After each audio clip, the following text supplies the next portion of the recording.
Most people think Friedrich Nietzsche was just some dark, pessimistic philosopher who said, "God is dead," and spent his life being miserable. They couldn't be more wrong. Nietzsche was actually one of the most life-affirming philosophers who ever lived. He didn't reject life. He demanded that we squeeze every drop of meaning and power from it. He challenged us to stop sleepwalking through existence and actually become who we're capable of being. Today, I'm going to share 10 life lessons from Nietzsche that will fundamentally change how you approach your life. These aren't just abstract philosophical ideas. These are practical principles that, if you actually apply them, will transform everything. Let's get into it. Life lesson number 1, embrace amor fati, love your fate, amor fati. It's Latin for love of fate, and it's one of Nietzsche's most powerful concepts. Here's what it means.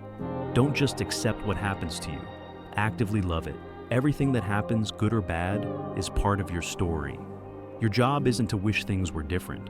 Your job is to embrace your life so completely that you wouldn't change a single thing. Nietzsche said, "My formula for greatness in a human being is amor fati." That one wants nothing to be different, not forward, not backward, not in all eternity. Not merely bear what is necessary, still less conceal it, but love it. Think about that. Not just tolerate your struggles, not just survive them, love them. Most people spend their entire lives wishing their circumstances were different. If only I had more money. If only I had better parents. If only I hadn't made that mistake. They're trapped in resentment about what is. Nietzsche is telling you that resentment is poison. It's powerlessness disguised as wisdom. Here's how to apply amor fati in your life. When something difficult happens, instead of asking, "Why me?" ask, "What is this teaching me? How can I use this?" Stop fighting reality and start dancing with it. That relationship that ended, it taught you what you actually need. That business that failed, it showed you what doesn't work. That betrayal, it revealed who people really are. Every single experience, no matter how painful, is fuel for your growth, if you choose to see it that way. The person who practices amor fati becomes unstoppable, because when you love your fate, nothing can break you. Everything becomes useful. Everything has meaning.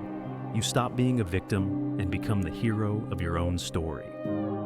Life lesson number 2, become who you are.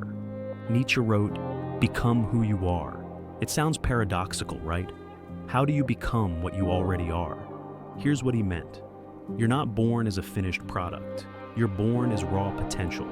Most people never actualize that potential. They spend their lives being who others expect them to be.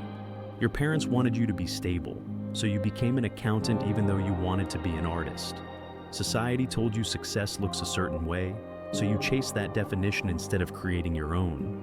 Your friends needed you to stay small so they wouldn't feel threatened, so you dimmed your light. That's not becoming who you are. That's becoming who they need you to be. Nietzsche is saying, there's a unique configuration of talents, passions, and values that exists only in you. Your life's work is to discover what that is and bring it fully into the world. Here's how you start. First, strip away everything that isn't authentically yours. All those beliefs you adopted without questioning them. All those goals that sound impressive but don't actually excite you. All those masks you wear to fit in. Second, pay attention to what energizes you versus what drains you. The things that make you lose track of time, that's a clue to who you really are. The things you do only for external validation, that's evidence of your false self. Third, stop asking for permission. Stop waiting for the perfect moment. Stop needing everyone to understand or approve. Nietzsche would say, most people die without ever having truly lived. They go to their grave with their gifts still inside them, their real self never expressed. Don't be most people. The world doesn't need another person following the script. It needs you to become fully, unapologetically, powerfully, who you actually are. Life lesson number 3, what doesn't kill you makes you stronger. You've heard this phrase a million times. It's become a cliche, but Nietzsche meant something very specific, and most people miss it. He wasn't saying that suffering automatically makes you stronger. Plenty of people go through hardship and come out weaker, more bitter, more broken. What Nietzsche was saying is this: if you approach difficulty with the right mindset, it becomes the raw material for your transformation. The full quote is, "Out of life's school of war, What does not kill me makes me stronger. Notice the key phrase, school of war. He's not talking about passive suffering. He's talking about active struggle. He's talking about fighting back, learning, adapting, becoming more formidable. Here's the practical application. When you face a challenge, you have three choices. Choice number 1, collapse into victimhood. Why does this always happen to me? Life is so unfair. This makes you weaker. Choice number 2, distract yourself and pretend it's not happening. Numb out with social media, substances, whatever helps you avoid feeling it. This keeps you stuck. Choice number 3, face it directly and ask, how can I use this? What strength can I develop because of this obstacle? Let me give you examples. You get rejected from a job you really wanted. Victim response, I'm not good enough. The system is rigged. Transformation response, what skill do I need to develop? How can I become so valuable that rejection becomes impossible? Your partner cheats on you. Victim response, love is a lie. I can't trust anyone. Transformation response, what was I ignoring about this relationship? How can I develop better discernment? What boundaries do I need to establish? You lose a significant amount of money. Victim response, I'm terrible with money. I'll never be financially stable. Transformation response, what lesson is here? How can I become more financially educated? What system do I need to create? See the pattern? The external event is the same, but one approach makes you weaker and one makes you stronger. It's entirely your choice. Nietzsche understood that life will break you if you let it, but if you refuse to break, if you alchemize every hardship into wisdom and strength, you become unbreakable. The obstacles don't go away. You just become someone for whom those obstacles are no longer obstacles. Life lesson number 4, create your own values. This might be Nietzsche's most radical lesson, and it's the one that makes most people uncomfortable. Nietzsche said, stop living by borrowed values. Stop accepting what society, religion, or your parents told you is good and bad. Examine everything and create your own value system. Now, this doesn't mean become a selfish monster with no morals. It means take responsibility for your own ethics instead of outsourcing them. Here's what Nietzsche observed. Most people are moral robots. They've been programmed with a set of shoulds, and they never question where those shoulds came from. You should be humble. Why? Because pride is a sin. Who decided that? Everyone knows that. But do you actually believe it? Or are you just repeating what you were told? You should prioritize family above everything. Why? Because that's what good people do. According to whom? And does this value actually serve you and your family, or is it creating resentment and obligation? Here's the exercise Nietzsche would give you. Write down your top 10 values, the things you believe are most important in life. For each one, ask, where did this come from? Did I choose this, or was it chosen for me? If I examine this honestly, is this actually true for me? Yes, you might discover that half your values aren't really yours. They're hand-me-downs. They're programming. They're other people's voices in your head. Once you identify which values are truly yours and which are borrowed, you can start the real work, constructing a value system that's authentic to who you are. Maybe you were told that ambition is greedy, but you actually value achievement and growth. Own that. Build your life around it. Stop apologizing for it. Maybe you were told that you should want marriage and kids, but you actually value freedom and solitude. Stop forcing yourself into a life that doesn't fit. This is what Nietzsche meant by the revaluation of all values. Take everything you were told is true and examine it ruthlessly. Keep what serves you. Discard what doesn't. And have the courage to live by your own code, even when it makes you different. The masses will judge you for this. They're threatened by anyone who refuses to follow the script. But you're not living for the masses. You're living for yourself. Life lesson number 5, reject the herd mentality. Nietzsche was obsessed with what he called herd morality, the tendency of humans to surrender their individuality for the comfort of belonging to a group. He wrote, madness is rare in individuals, but in groups, parties, nations, and ages, it is the rule. Think about that. Individual people can be reasonable, thoughtful, intelligent, but put them in a group and suddenly they become irrational, reactive, and dangerous. Why? Because being part of the herd feels safe. You don't have to think for yourself. You don't have to stand alone. You just follow everyone else and assume that if everyone believes it, it must be true. But here's what Nietzsche understood. The herd is almost always wrong about the things that matter most. The herd tells you to be realistic, which really means be mediocre like us.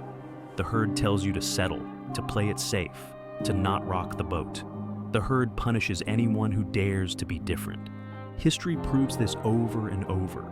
Every major breakthrough in human civilization came from someone who rejected herd thinking. Every revolutionary idea was ridiculed by the masses before it was accepted. So, here's the lesson. If you want an extraordinary life, you have to be willing to think and act differently from the majority. Not for the sake of being contrarian, but because the majority is sleepwalking through life, following paths that were designed for different people in different times. Ask yourself, how many of my decisions are based on what I actually want versus what I think I'm supposed to want? How often do I silence my own judgment because it differs from the group? When you're about to make a major life decision, notice whose voices are loudest in your head. Is it your authentic voice, or is it the herd? The herd will tell you that your dreams are unrealistic. The herd will tell you to get a safe job, buy a house you can't afford, and spend 40 years paying it off. The herd will tell you that you're too old, too young, too inexperienced, too ambitious. Nietzsche would say, the herd's opinion is worthless. They're not living the life you want. They haven't achieved what you want to achieve. Why would you let them guide your decisions? Find your own path. Think your own thoughts. Create your own definition of success. And when the herd judges you for it, take it as confirmation that you're doing something right. Life lesson number 6, friendship is choosing your fellow travelers. Nietzsche had a lot to say about friendship, and it's not what most people expect. He didn't believe in casual friendship or keeping people around just because you've known them for a long time. He believed friendship should be intentional, selective, and based on mutual growth. Nietzsche wrote, "In a friend, one should have one's best enemy. You should be closest to him when you resist him." What does that mean? A real friend isn't someone who always agrees with you. A real friend challenges you. They see your potential and won't let you settle for less. They tell you the truth even when it's uncomfortable. Most people surround themselves with friends who make them feel comfortable. They want validation, not honesty. They want cheerleaders, not truth tellers. But Nietzsche understood that comfortable friends keep you stuck. They enable your excuses. They support your delusions. They help you stay small because your growth threatens their ego. A true friend, in the Nietzschean sense, is someone who inspires you to become more. Someone whose presence makes you want to level up. Someone who calls you out when you're being less than you're capable of. Here's how to evaluate your friendships. After spending time with this person, do you feel energized or drained? Do you feel inspired to take action? Or do you feel justified in your complaints? Does this person celebrate your growth, or do they subtly undermine it? Be honest. How many of your friendships are based on genuine connection versus habit, obligation, or fear of being alone? Nietzsche would tell you to be ruthless about this. Your 5 closest friends shape who you become. If they're mediocre, you'll be mediocre. If they're victims, you'll adopt victim thinking. If they're growing and creating, you'll be pulled upward. This doesn't mean abandon everyone who's struggling. It means choose friends who are actively working on themselves, not people who are content to stagnate and want you to stagnate with them. And here's the hard part. You might need to let some people go. People you've known for years. People who are nice but not growth-oriented. People who drain your energy while contributing nothing to your evolution. It sounds harsh, but Nietzsche believed your life is too important to waste on mediocre connections. You're choosing fellow travelers on this journey. Choose people who are going somewhere worth going. Life lesson number 7. Solitude is where you find yourself. In a world that's constantly connected, constantly buzzing with notifications and demands for your attention, Nietzsche's wisdom about solitude is more relevant than ever. He wrote, "The individual has always had to struggle to keep from being overwhelmed by the tribe. If you try it, you will be lonely often and sometimes frightened. But no price is too high to pay for the privilege of owning yourself." Most people are terrified of being alone with themselves, so they fill every moment with noise. Podcasts, music, social media, television, anything to avoid sitting in silence with their own thoughts. Why? Because when you're alone with yourself, you can't hide from the truth. You can't distract yourself from the questions you've been avoiding. You have to face who you really are versus who you pretend to be. Nietzsche understood that solitude isn't loneliness. Loneliness is feeling isolated and wanting connection. Solitude is choosing to be alone because that's where the deepest work happens. In solitude, you can hear your own voice instead of the noise of the world. You can figure out what you actually think instead of what you're supposed to think. You can process your experiences, integrate your lessons, and plan your next move. Every great creator, every deep thinker, every person who's accomplished something meaningful has embraced solitude. Not because they hate people, but because they understand that you can't create anything original in a crowd. Here's your practice. Schedule regular time alone. No phone, no input.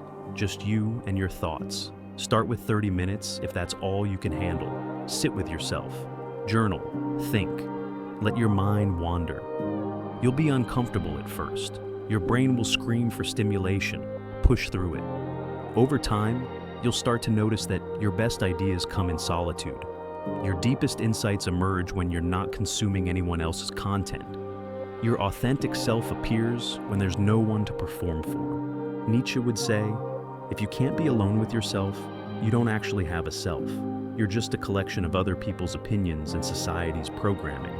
Learn to love solitude. That's where you'll find who you really are underneath all the noise. Life lesson number 8. Life has no inherent meaning. Create your own. This is the lesson that makes people uncomfortable, but it's also the most liberating thing Nietzsche ever taught. When Nietzsche said, "God is dead," he wasn't celebrating. He was diagnosing a cultural crisis. For thousands of years, religion gave people a ready-made meaning for their existence. Then, modernity came along and undermined those religious foundations. Nietzsche's question was, now what? If there's no cosmic purpose handed down from above, does that mean life is meaningless? Most people faced with this question fall into nihilism. Nothing matters, so why try? They use the absence of inherent meaning as an excuse to give up. Nietzsche went the opposite direction. He said, the absence of inherent meaning is your freedom. You're not constrained by someone else's blueprint. You get to create meaning. This is what he meant by the Übermensch, the person who takes responsibility for creating their own values and meaning instead of passively accepting what they're given. Here's how you apply this. Stop waiting for life to feel meaningful. Stop expecting your job, your relationships, or your achievements to automatically give you purpose. They won't. Instead, consciously decide what will be meaningful for you. What will you dedicate your life to? What impact do you want to make? What experience do you want to have? Maybe your meaning is creating art that moves people. Maybe it's building a business that solves a real problem. Maybe it's raising children who become exceptional humans. Maybe it's pushing the boundaries of human knowledge. Maybe it's something no one's thought of yet. The point is, you choose, you decide, and then you build your entire life around that chosen meaning. This is simultaneously terrifying and empowering. Terrifying because there's no safety net, no authority telling you that you've chosen correctly. Empowering because you're completely free. Nietzsche would say, weak people need to be told what their life means. Strong people create meaning and live it so fully that others start to follow. Don't ask what your purpose is. Declare what your purpose will be.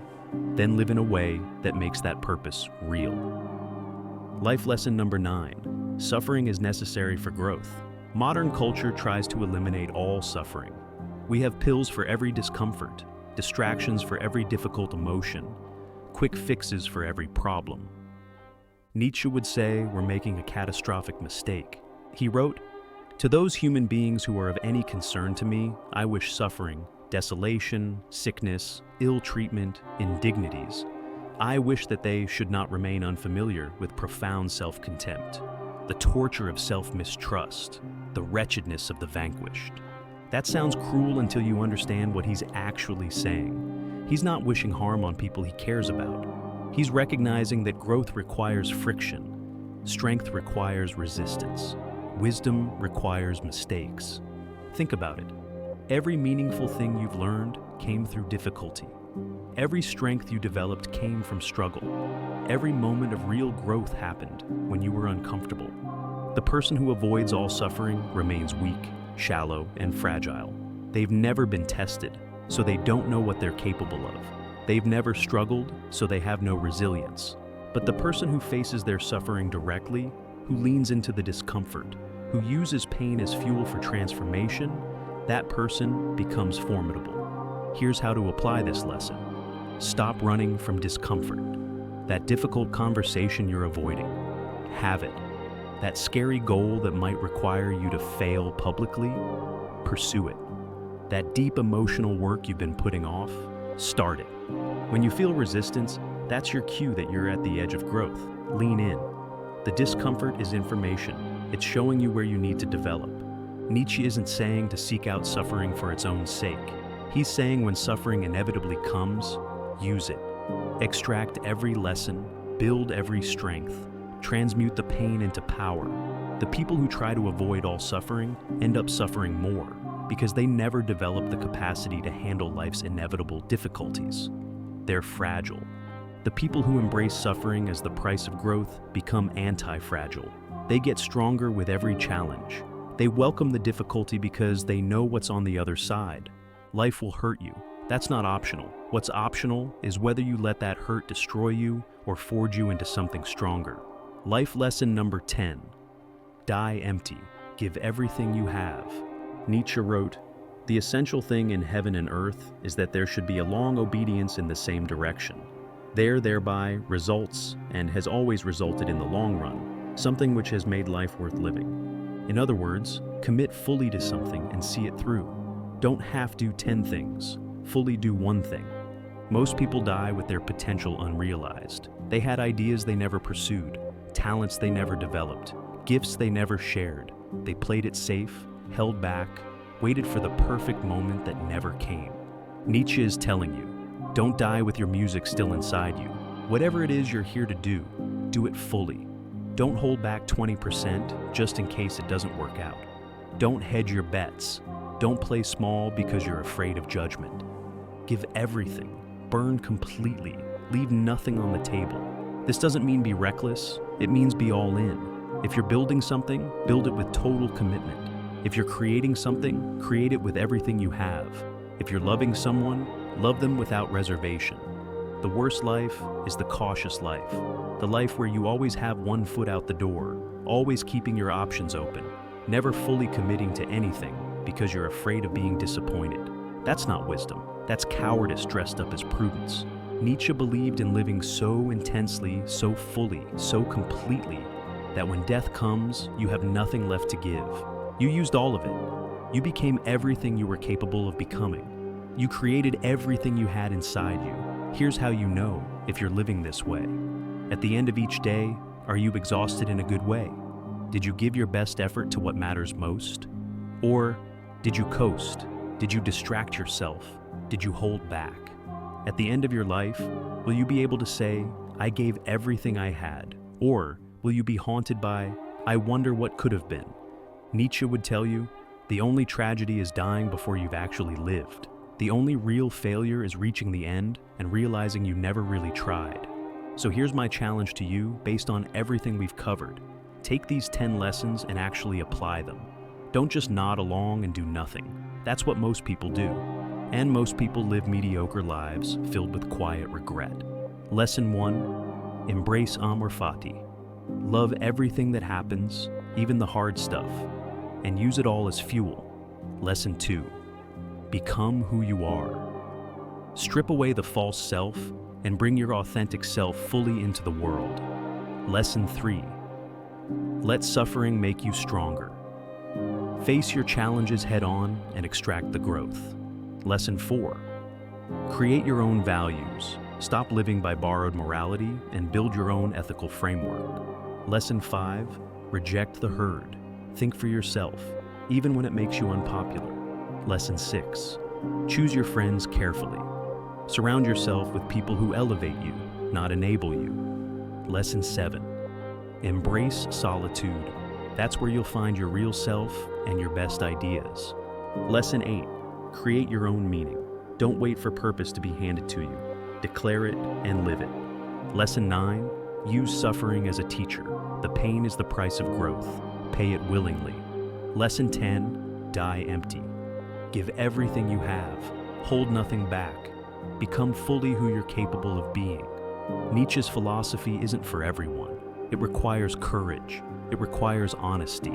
It requires the willingness to stand alone when necessary. Most people will never do this work. They'll keep following the crowd, living small, dying with their potential unrealized. But you're not most people. If you were, you wouldn't have watched this far. You know there's something more. You feel it, that restlessness, that sense that you're capable of more than you're currently expressing. Nietzsche is giving you permission to become that, to stop apologizing for your ambition, to stop dimming your light, to stop living according to other people's rules. The path isn't easy, but as Nietzsche said, he who has a why to live can bear almost any how. Find your why, create your meaning, become who you are. And remember what Nietzsche told us. One must still have chaos in oneself to be able to give birth to a dancing star. You have that chaos. Now use it to create something extraordinary.